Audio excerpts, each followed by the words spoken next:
Kali ini kita akan belajar tentang pola bilangan. Jadi pola bilangan ini adalah materi pertama yang akan kita pelajari pada kelas 8 semester 1. Jadi Ibu harap materi ini bisa membantu kalian untuk memahami tentang pola bilangan. Pertama, yang akan kita bahas adalah pengertian pola bilangan. Pola bilangan adalah sebuah susunan suatu bilangan yang memiliki bentuk yang teratur.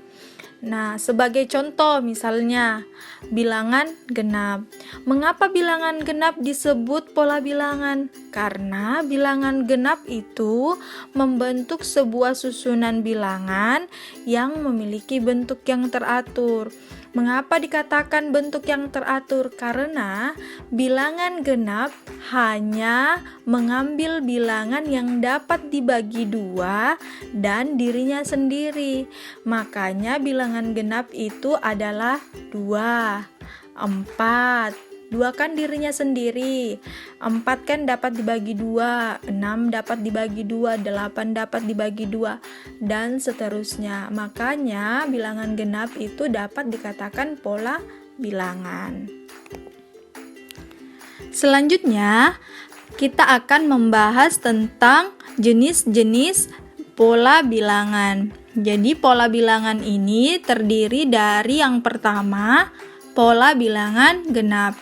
Nah, pola bilangan genap ini sebelumnya telah kita jelaskan. Jadi kita melangkah saja ke poin kedua, yaitu pola bilangan ganjil. Jadi pola bilangan ganjil adalah sebuah pola bilangan yang terbentuk atas bilangan-bilangan ganjil. Jadi pola bilangan ganjil seperti yang terlihat pada gambar itu terdiri dari 1. Nah, ada bulatan 1. 3 ada bulatan 3, 5 ada bulatan 5, dan seterusnya. Yang ketiga ada pola persegi panjang. Jadi pola bilangan persegi panjang ialah suatu barisan bilangan yang membentuk sebuah pola yang berbentuk bangun persegi panjang. Jadi dapat kita lihat pada gambar bagaimana gambar dari pola bilangan persegi panjang. Karena dia berbentuk persegi panjang, maka dari itu dikatakan pola persegi panjang. Selanjutnya yang keempat ada pola bilangan segitiga. Jadi pola bilangan segitiga itu adalah suatu barisan pada bilangan yang membentuk sebuah gambar pola segitiga. Nah, dapat kita lihat juga di gambar bahwa bentuk gambar dari pola bilangan segitiga itu berbentuk segitiga. Maka dari itu dikatakan pola bilangan segitiga. Nah, yang kelima ada pola bilangan persegi. Pola bilangan persegi ini adalah pola bilangan yang membentuk suatu pola yang berbentuk persegi. Nah, ini dapat dilihat pada gambar. Nah, di gambar itu polanya berbentuk persegi, makanya dikatakan pola bilangan persegi.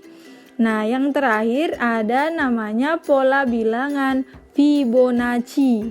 Jadi pola bilangan Fibonacci ini merupakan sebuah bilangan di mana setiap suku bilangannya merupakan jumlah dari 2 suku di depannya.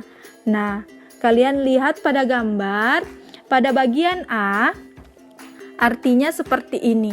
1 ditambah 3 itu menghasilkan 4. 3 ditambah 4 menghasilkan 7. 4 ditambah 7 menghasilkan 11. 11 ditambah 18 menghasilkan 29. Nah, itu maksud dari pola bilangan Fibonacci, yang sebuah bilangannya itu setiap suku bilangannya merupakan jumlah dari 2 suku di depannya. Nah, itulah penjelasan dari keenam jenis-jenis pola bilangan. Selanjutnya kita akan membahas tentang barisan bilangan. Nah, Untuk barisan bilangan ini kita akan membahas tentang barisan aritmatika. Nah, barisan aritmatika ini adalah barisan bilangan yang suku berikutnya didapat dari penambahan suku sebelumnya dengan bilangan yang tetap atau tertentu. Jadi bilangan yang tetap itu dinamakan beda. Perhatikan contoh berikut.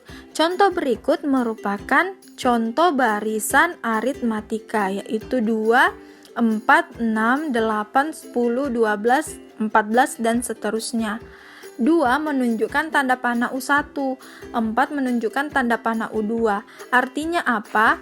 2 menunjukkan tanda panah U1 itu artinya 2 merupakan suku pertama. Jadi U1 itu adalah suku pertama. Jadi kalau U2 berarti suku kedua, U3 berarti suku ketiga, begitu seterusnya. Nah, mengapa ini dikatakan barisan aritmatika? Karena untuk menunjukkan 2 menuju 4 itu kan harus ditambahkan 2. Jadi di tengah-tengah antara 2 dengan 4 itu ada 2. Jadi 2 ditambah 2 sama dengan 4. Lalu 4 menuju ke 6 itu harus lagi ditambahkan 2. Jadi 4 ditambah 2 sama dengan 6. Makanya itu dikatakan barisan aritmatika karena mempunyai beda setiap sukunya itu adalah tetap, yaitu 2. Selanjutnya ada rumus suku ke N barisan aritmatika secara umum, yaitu UN sama dengan A ditambah N dikurang 1 dikali B. UN artinya suku ke N. N dapat diisikan dengan angka 1, 2, 3, 4, 5 tergantung suku berapa yang ingin kita cari. Misalnya suku kelima, maka N-nya diganti dengan angka 5. Sedangkan A artinya adalah suku pertama.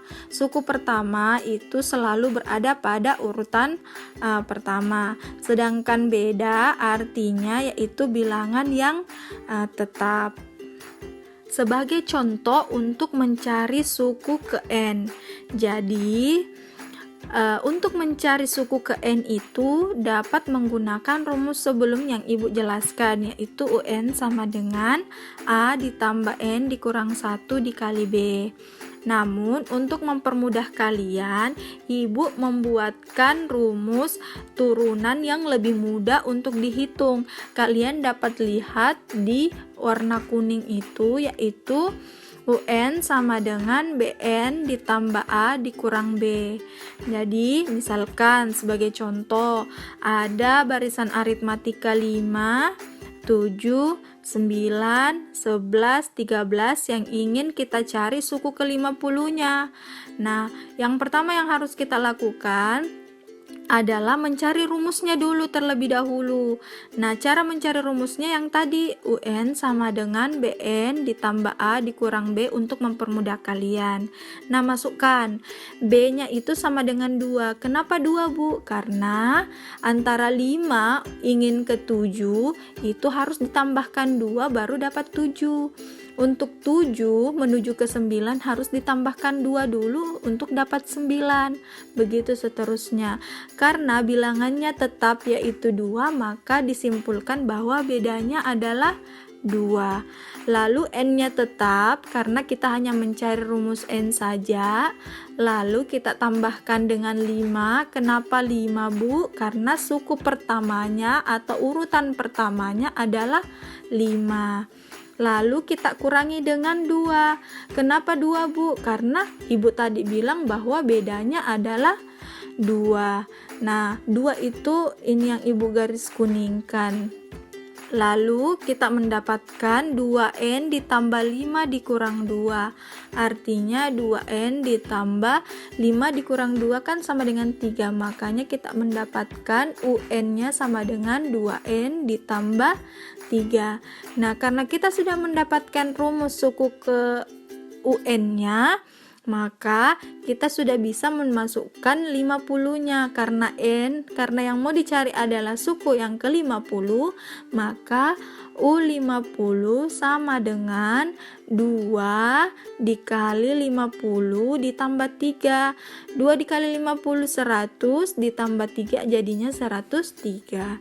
Jadi suku ke 50 antara 5, 7, 9, 11 sampai 13 sampai suku ke 50 itu adalah 103.